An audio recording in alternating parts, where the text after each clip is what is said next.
বয়ফ্রেন্ডের দেওয়া শাড়ি পরে এক্সের বাড়ি লক্ষ্মী পুজো অ্যাটেন্ড করতে গেলাম। দাঁড়া ভাই দাঁড়া, আগে কনফিউশনটা ক্লিয়ার কর। কত নম্বর বয়ফ্রেন্ড আর কত নম্বর এক্স? জানি এই ভিডিও দেখার পর আমার সাথে ব্রেকআপ করে দেবে, তাতে তাতে আমার ঘন্টাও কিছু এসে যায় না। হ্যাঁ, কারণ আমি তো জানি। যে আমি কি। कब हो गया ये?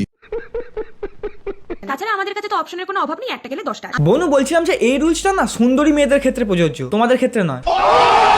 আমি তো প্রথমে এক্সের বাড়ি যাবোই না ভেবেছিলাম, কিন্তু কিন্তু চুলকানি বলেও তো একটা রোগ আছে নাকি? তো অতবার করে রিকোয়েস্ট করলে রিকোয়েস্টটা ফেলতে পারি বলো? নাটক কম করো প্রিয়, তুমিও জানো যে লক্ষ্মী পুজোতে প্রসাদ খাওয়াবে, তাই জন্য তুমি হ্যাঁ বলে দিয়েছো। যাই বলো না কেন, জীবনে যতই নতুন মানুষ আসুক না কেন, এক্সের গুরুত্বটা কিন্তু একটু বেশিই থাকে। কি ঠিক বললাম?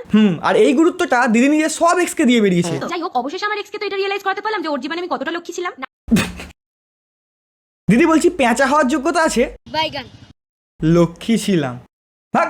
আমি বা হলাম আমি আমার বয়ফ্রেন্ডের কাছে লক্ষ্মী, কিন্তু অলক্ষ্মী ছিলাম এটা শিওর। না, নিজের মুখে স্বীকার করলে এটা শুনে ভালো লাগলো খুবই, কিন্তু একবার বলছো লক্ষ্মী ছিলাম, একবার বলছো অলক্ষ্মী ছিলাম। দোগলি। যাই হোক, আজকে ভিডিওটা তোমাদের কেমন লাগলো? ভিডিওটা তো এত ভালো লেগেছে মনে হচ্ছে আমার 24-25টা অ্যাকাউন্টে তোমার ভিডিওটাকে লাইক করে দিই। खत्म।